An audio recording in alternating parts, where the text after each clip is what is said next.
So we are live. Good morning and welcome everybody to this week's Postcards for Parents office hours. I'm Kate Howe. I'm the co-founder of Postcards for Parents, and I'm with Dr. John Stewart.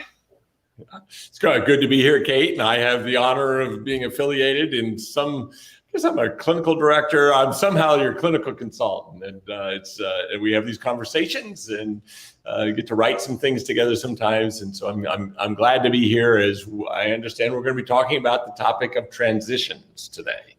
Yes, exactly. And so transitions is kind of a weird topic because I don't think that most people or parents sort of like think about the word transitions, and so we could just explain what we mean by that. Can you talk about what is a transition?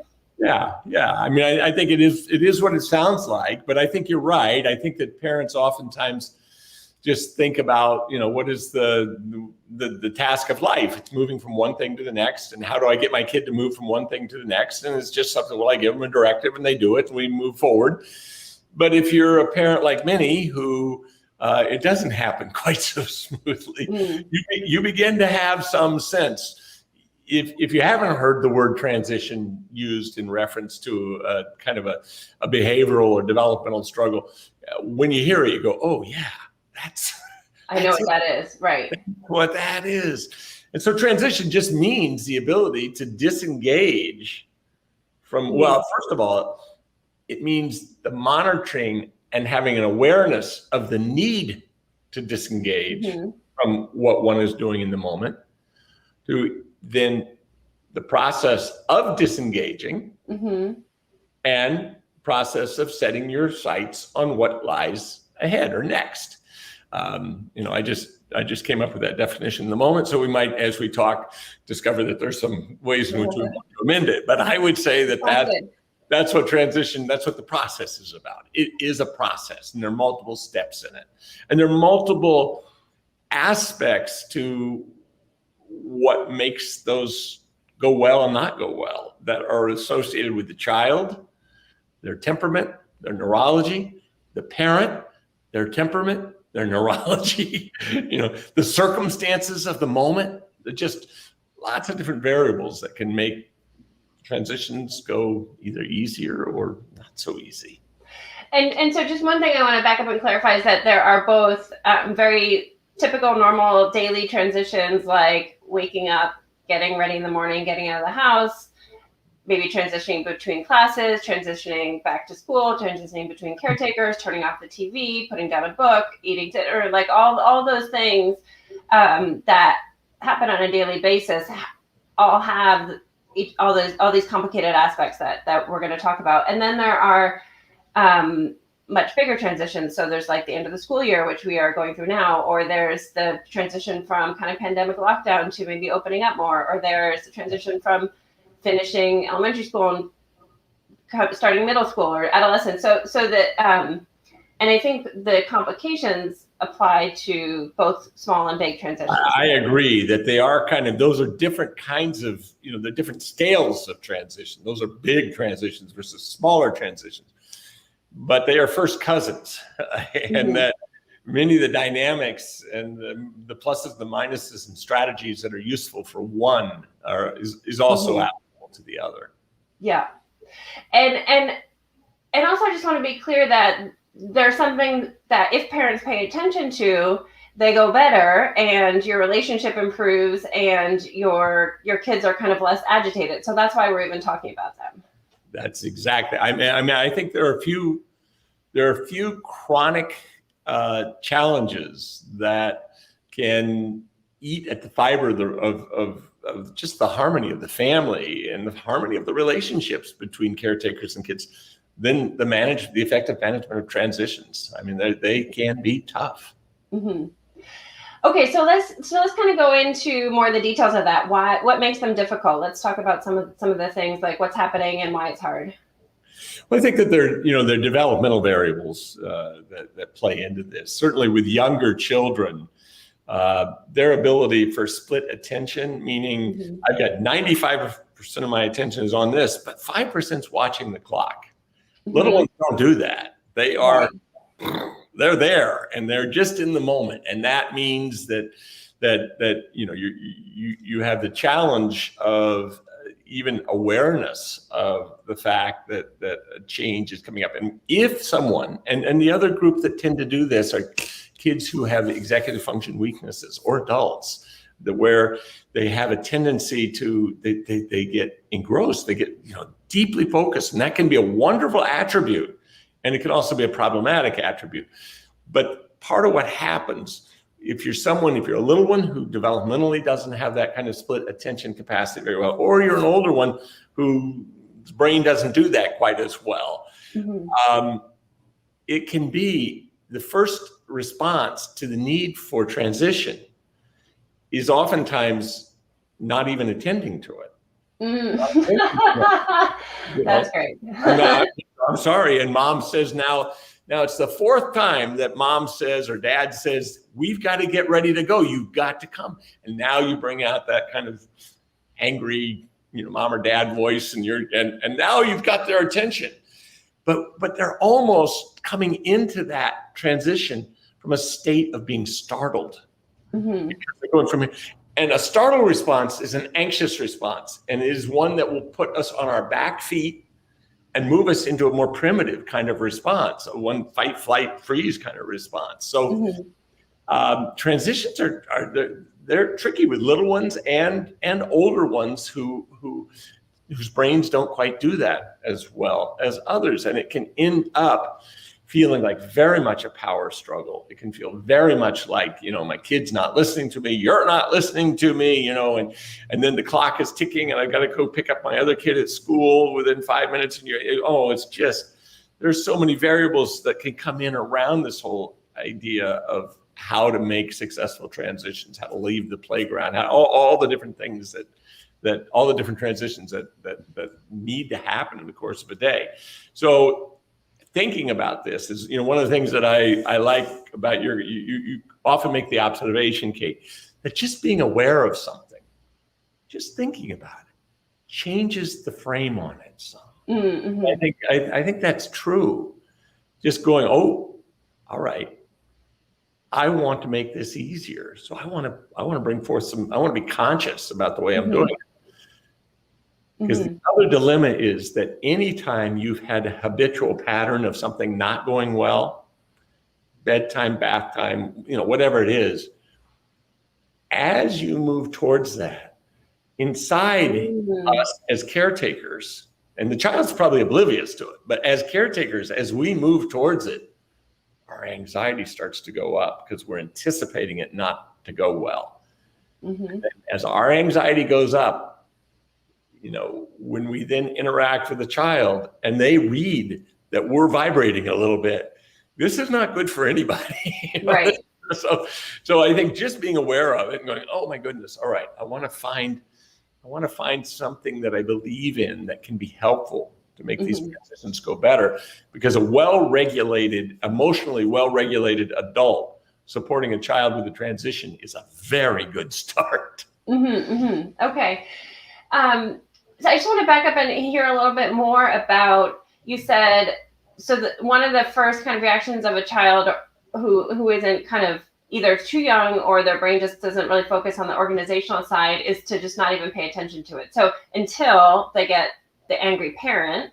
There has to be a higher threshold to get my attention. Yeah. Okay. And then they are already dealing with an angered parent, and it's a startle. So, I mean, is there a way to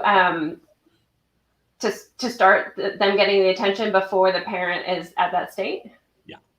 I think one of the things that we've talked about, and you'll hear from me, ad nauseum, about working with our kids in directing them and getting them to do whatever it is, to stop something, start something, whether it's a transition or not, is that you connect before you direct. Find a way to have that child in some kind of gentle way experience your presence. So that, and that can look in a lot of different ways. If you're trying to get a child off of a video game, it might be taking the extra 30 seconds to go sit down next to them, give them a little side snuggle and say, have I told you lately how lucky I am to have you as my little boy, or whatever it is. And they look at you and like, leave me alone, I'm playing my game. but you've started the process of connecting with them in a way that's not startling, and connecting in a way that they want to be connected with. They may still find you annoying. They still may not want to leave their video game, but boy, you're a far step ahead when you're coming at this from a place of connection. That's not all about, I'm connecting with you because I'm directing you. None of us, I don't respond particularly well to that. My wife would tell you. None of us do. Yeah. Okay, so that is just a great tip. Is, we have so many different ways of connecting, whether it's sitting next to them, engaging with what they're doing, making eye contact, touching, all those things. And so it's just really being curious in what they're doing. I saw you do that. You're swinging so high. Oh my goodness. Just observation. Then they go, yeah, it's down here.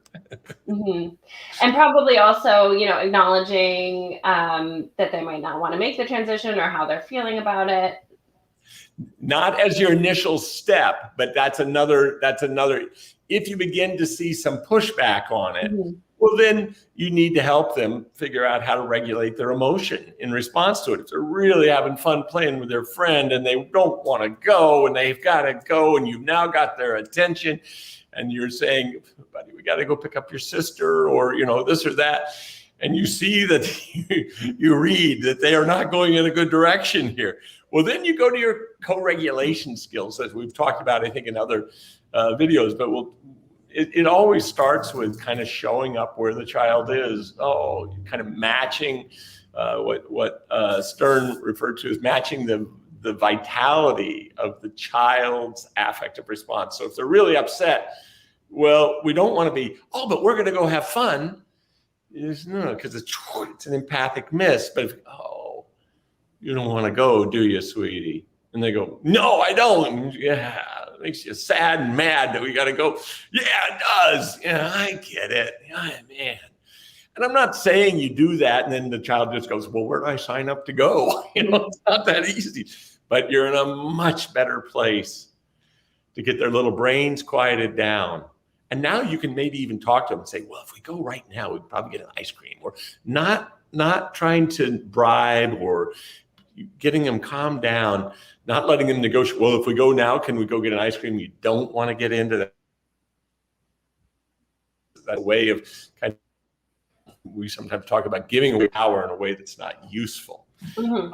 So I think that process, if you see your youngster beginning to get dysregulated in response to a demand, a transition, a needed transition, well, then you got to try to figure out how to show up and help them co-regulate. Now, if it's a 3-year-old and they're standing in the middle of the road, no, you go and you pick them up, you carry them out of the road. And you worry about their emotions later. We'll worry about those emotions. So it's not like, but there are a lot of situations that aren't that pressing. And every time you make it through a transition successfully, you just drop the child's and your anxiety about the next transition, and you make it more likely that future transitions will go well. And every time the transition goes really poorly, it is less like, I'll tell you a quick story, Kate. I think I confessed to this the other day, last time we met, that I was at the ball game with my granddaughter watching my grandson, and she was 4 and she went on some bleachers. She wouldn't go, wasn't supposed to get on. I said, you got to get down, sweetie. And she looked me right in the eyes and said, no. And I said, come on, you got to get down. And I was tired. I wasn't at the top of my game. And I said, if you don't get down, sweetie, I'm going to pick you up and I'm going to carry you to the car and we'll wait there. And so she have at it, guy, was what she said. And I did, and it was embarrassing and not good. Wish I could rewrite the whole story, but I didn't. Well, I was out at a ball game with the next ball game I happened to be able to go to. She's there with her mom, and I don't see her. She's around behind me just as I get there, and she comes and she grabs my leg, and she tries to pick my leg up. She said, "We're going to the car right now." So that's your ritual now, or I mean, well, that was her. Well, she was carrying me to the car. She was the one deciding that it was. She was regaining some sense of power in a situation that I didn't manage. I really felt bad about it later. It wasn't my best moment, and but it's so funny to see how our kids can take those bad moments and figure out a way to make them okay, to turn it around. And hers was, turn around was fair play, and she was going to carry me to the car. Yeah, I think that's brilliant on her part. And I mean, I think also, what you're talking about is there are opportunities to redo things when it doesn't go right at one time for any reason, and our kids will often bring those up. So if we're in a better state the second time, we can kind of, laugh about it, play about it, apologize. Yeah. I was in a better state when she did it. I just got it. I thought it was hilarious and funny. And I realized also that we weren't done with that experience yet. So I had to get down next to her and go, yeah, you want to take me? That was awful. I'm sorry, sweetie. I wish I would have managed that in a different way. You need to get off the bleachers when I ask you to, but I don't like how I did that. And then we went forward. She didn't need to take me to the car. So, okay. And so you say when it goes poorly, there's anxiety the next time, and when it goes well, then everybody kind of has a little bit of confidence that they'll be able to manage it. Yeah. Do you recommend kind of reinforcing that with like a acknowledgement, like, wow, we did that really well, or, we're improving the kind of, I see how much better we do in the mornings than we used to do. Why not? Because what you're doing in the moment, the child's felt sense of the experience is different, as is yours as a parent. But when you, after the fact, and you have a good experience, and now you create a little narrative about it, you've gone kind of from the right brain felt sense to a left brain narrative. Absolutely. I don't encourage doing that around negative things very much because it can be problematic. I'm not saying never, but boy, if you're able to afterwards go, hey, we did a good job, you and me, didn't we? That's there's absolute value in that. Okay, cool. And so you were talking about the developmental stages. So when kids are young, underdeveloped or not yet developed prefrontal cortex, so they're completely in the moment and they don't have this part of their brain that is kind of monitoring, they don't know what the schedule is, they don't know, etc. So transitions are a surprise. And as kids get older, they know the routine more, their prefrontal cortex is more developed, and so it's less of a surprise. But how do transitions change as kids get older, and what do parents kind of need to know about that? Yeah, I mean, I think that the anytime you're dealing with a situation that involves transition, moving a child towards something that that's less inherently valued by them, there's no question that ritual is a really helpful piece, and it's hard to do in a busy family. It's hard to give a 5-minute warning, a 2-minute warning, but if you give that warning, you've got to make certain you connect before you give the warning. If you just toss it out there and they're oblivious to it, it's really of no utility to them. You don't need to do much about it. Just say, but do it in as playful a way as possible, but ritual, bedtime rituals, school ritual, morning rituals, they are helpful. Now, the thing is that younger children and kids who are weaker in organization, their initial response to rituals is not good. No, because it's not what they want.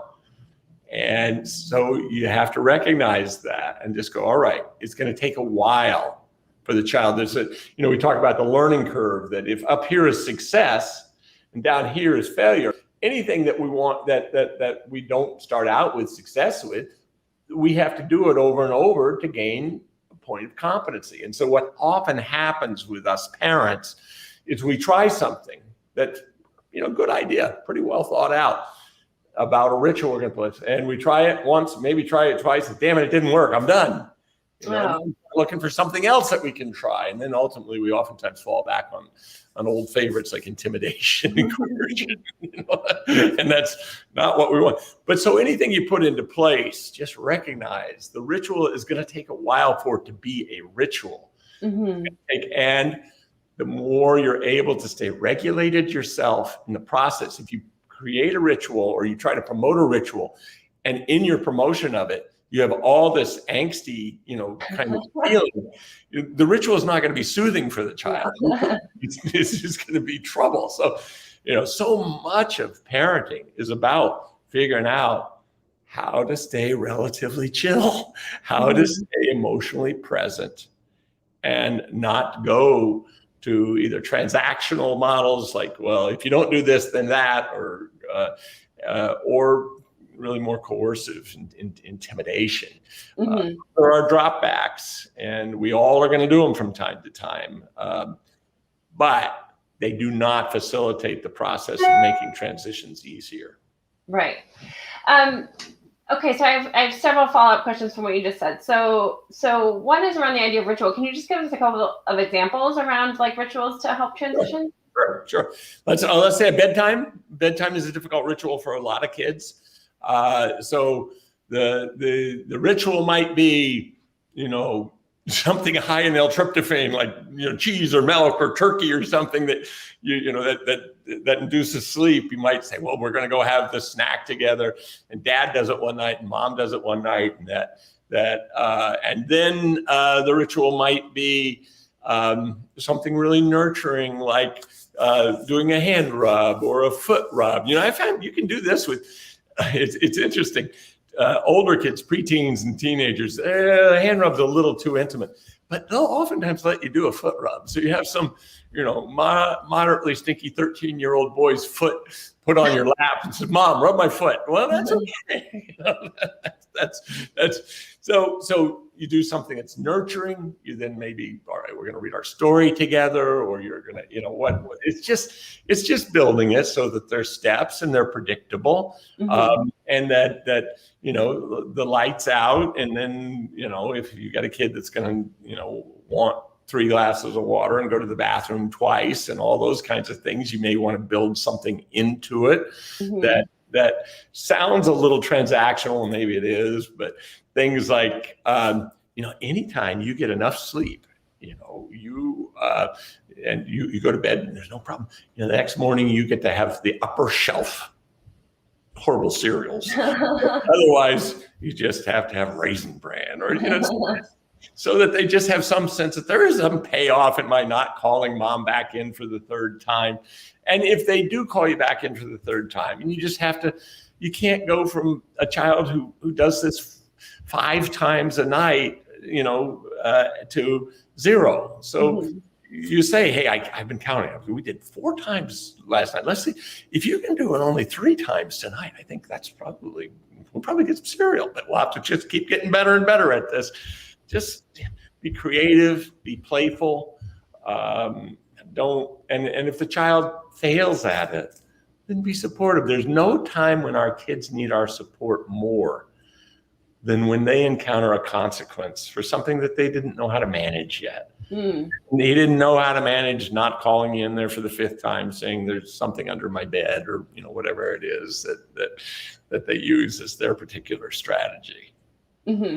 So you say, oh man, we hit 5.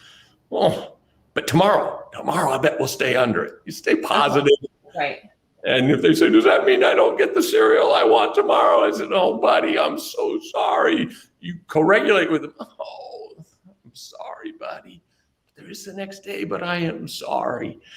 When kids experience parents as able to feel sad with them about the very consequences that the parents have put into place, you've really crossed over into some pretty high finesse parenting.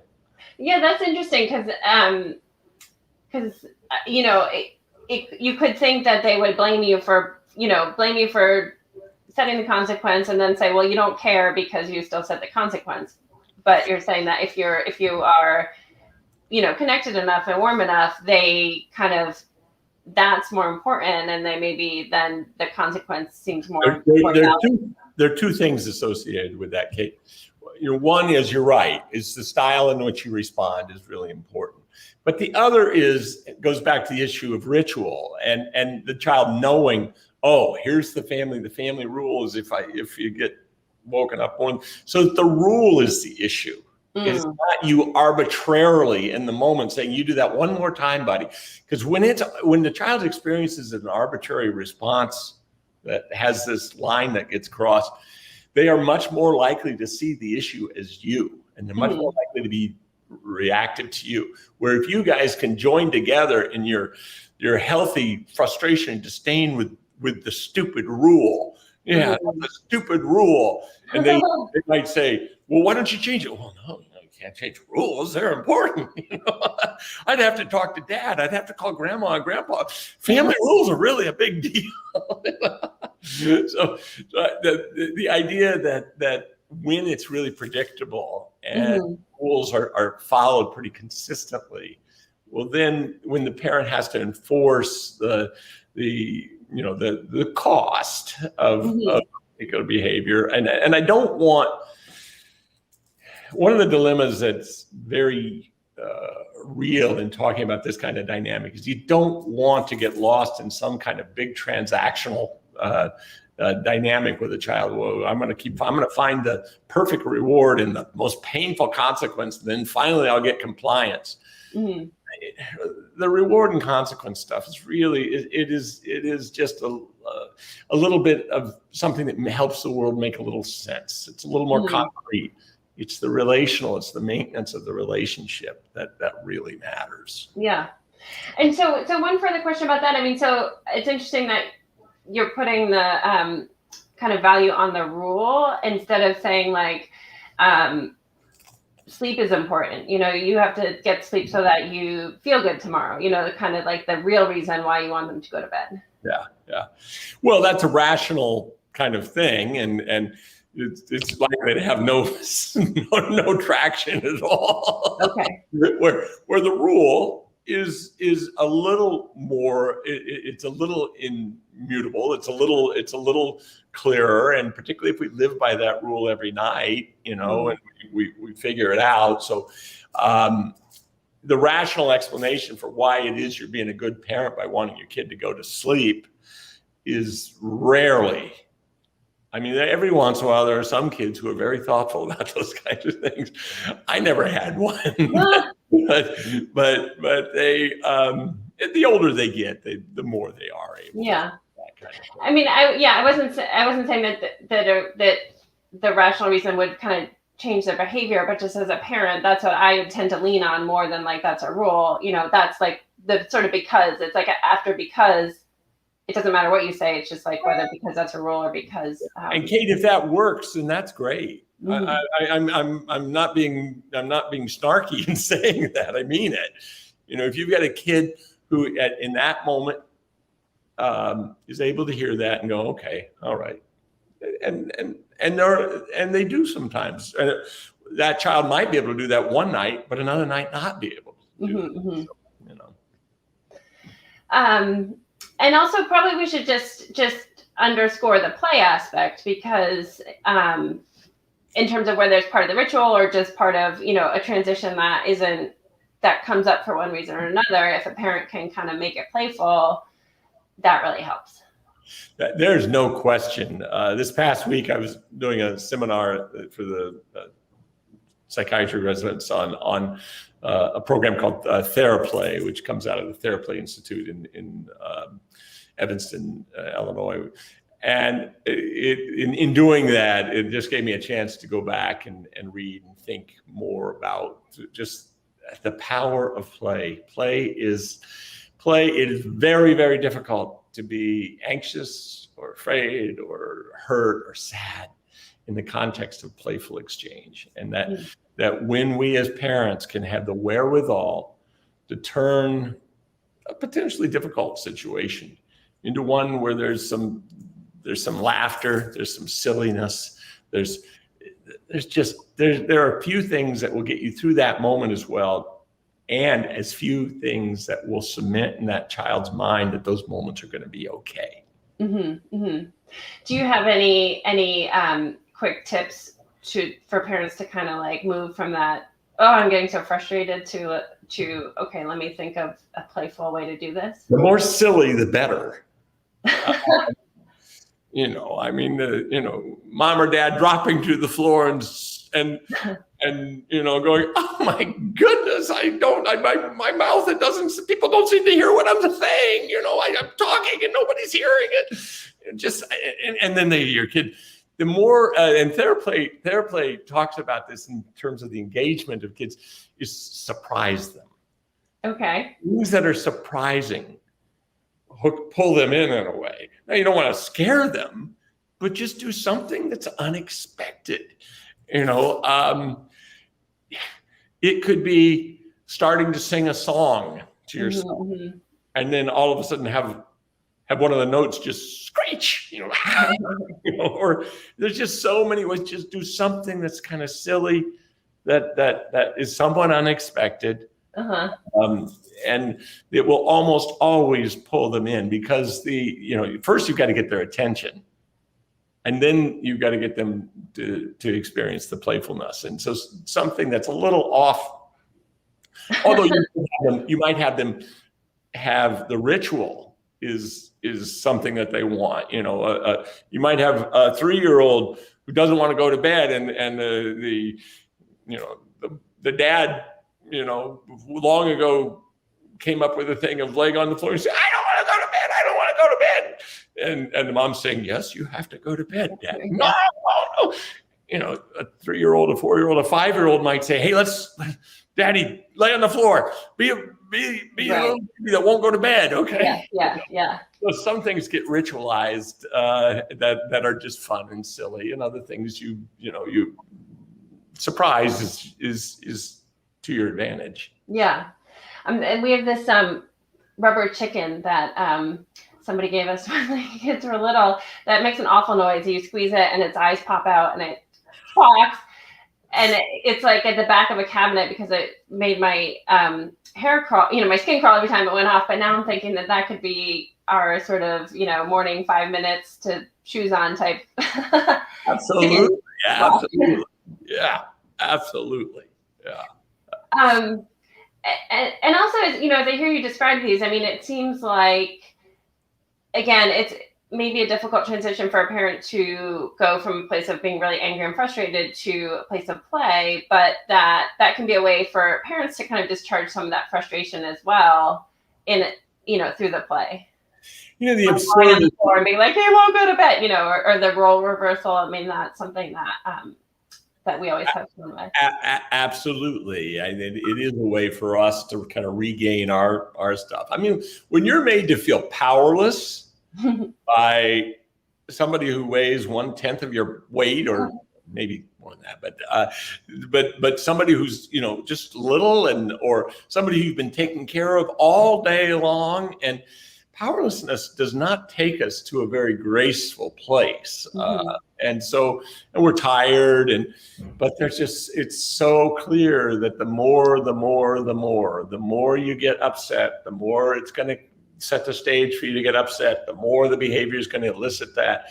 And so when you are in a position as a parent to say, well, okay, wait a minute, I'm really going to be conscious about this. I'm not going to go to that place. You feel so much better already, because mm-hmm. you know that you're not perpetuating. You know as a parent, I knew when I was carrying my granddaughter back to the car, I was going, oh God, it's not good. It's always nice in a small community when everybody is watching the esteemed child psychologist carry his granddaughter screaming, I hate you, as she back towards the car. Not good. It's not good. Yeah, I can imagine. I wanted to also talk about the kind of two pillars of parenting that we talk about, the connection and the empowerment, and how both of those play into transitions. You need to connect, and you need to kind of give some structure, and then also some people are stronger at connecting, and some people are stronger at the kind of structure. So how, I don't know, just talk about the interplay of those. And as a parent, like, how to put in both of those things and to know yourself and your child and kind of what they need. Yeah. Well, I think that, they are hand in hand. And I think that I would always start with the connect. I think that that's the piece that will allow you, because the structuring piece of it, the challenge side of it is it's a challenge. And so, so you do connect, and then you make your effort to create a transition to whatever the expectation is that you're looking to have the child fulfill. I think that every time, I'm kind of saying this in just a little different way, but every time a child has a challenge that goes well, we create within them a higher level of confidence, a higher level of belief in themselves. And every time we create a higher level of belief in themselves, we actually drop their anxiety. When we're talking about in our culture, we talk a lot about anxious kids. And I think maybe sometimes too much, because I think that anxiety is a part of being human, and anxiety, around the unknown, anxiety around challenges. But that every time a child has a challenge that we somehow scaffold and support through relationship and through careful through thoughtful way of helping them execute whatever it is, every time that happens, their belief in themselves goes up and their anxiety goes down. And anxiety inhibits cognitive efficiency. And so our kids, the fact is, when we get more anxious, more afraid, more angry, we get that affect up, we get dumber. And kids are the same. And so, and when we're in that state of mind, we don't learn. So I can have an experience and it went poorly. Well, you don't want that to happen again. Well, he won't do that again. Well, he probably isn't even going to remember what happened because his brain is so agitated when it played out. Kids learn from successful experiences. They don't learn much, as a rule, from unsuccessful experiences, because particularly if there's some accompanying, degree of anxiety or of agitation on the part of the caretakers. So kids are going to be sort of anxious in terms of a transition, no matter what. It's a stressful. You have to leave what you were doing. You're going into the unknown. Sometimes I guess they're more or less stressful. And then if the parent is angry at how it's going, then that's kind of heightening that even more. So that's why you want to not be angry and put in connection so that lowers their anxiety. And then I just want to talk a little bit more about something that you just said in terms of scaffolding. And so that seems like a place where a structure could help. Like, for example, guys, we are always just 10 minutes late getting out the door. Let's design our morning together, and kind of like rehearse the steps or something like that. I mean, I know you've talked about drawing a map of the route to a certain place that you were taking the kids. So those are kind of ways to help with their empowerment, right? Their kind of cognitive. Absolutely. Yeah. The more that they have a cognitive model for what is going to happen, the easier it is for them to rely upon that. And that cognitive model is in the left hemisphere. And the left hemisphere is not losing it. It is the right hemisphere that's losing it. Okay. So let's say you've got problems on the playground. Say let's do a timeline. Okay, you're going to go and you're going to have so much fun. You draw pictures of Joey and his friend having so much fun climbing on the monkey bars, whatever. Right? And then we've got 5 minutes left. Oh, all right. Mom's going to come over and I'm going to give you a little pat. And I'm going to say 5 minutes. And you'll give me thumbs up. All right, good. Then mom's going to come over and give you 2 minutes. All right, thumbs up. And then mom's going to say, oh, no, you got to go. And then maybe on the picture draw that we're going to go home and dad's going to be there. Or there's going to be, so you're just creating little cognitive models that allow them to kind of stay in a state of feeling competent, because essentially what they think is going to happen happens. Now, the limit is if what they think is going to happen doesn't happen, well, now you're going to have a kid who's every bit as anxious, if not more anxious than they were beforehand. So if you put that sort of stuff together, you got to do everything you can to work with that. You're never going to be able to do it perfectly, but you want to do everything you can to. And one other thing you just said about like, drawing the picture of dad at home, I mean, that gives them a little bit of an idea of what they're transitioning to, right? So that seems Absolutely. Helpful. There's something good that lies ahead. That helps most of us. Yeah. Well, cool. I think we got through everything, all the questions that I had. Are there other nuggets of wisdom that you have for us, John, on transitions?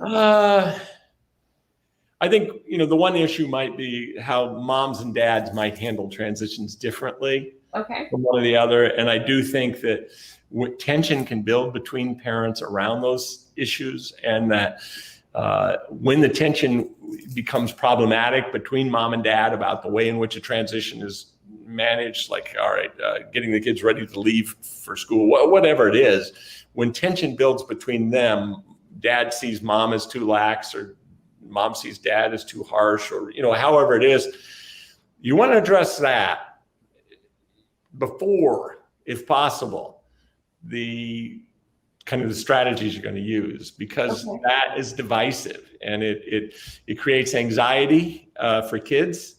It actually will make parents less flexible and resourceful.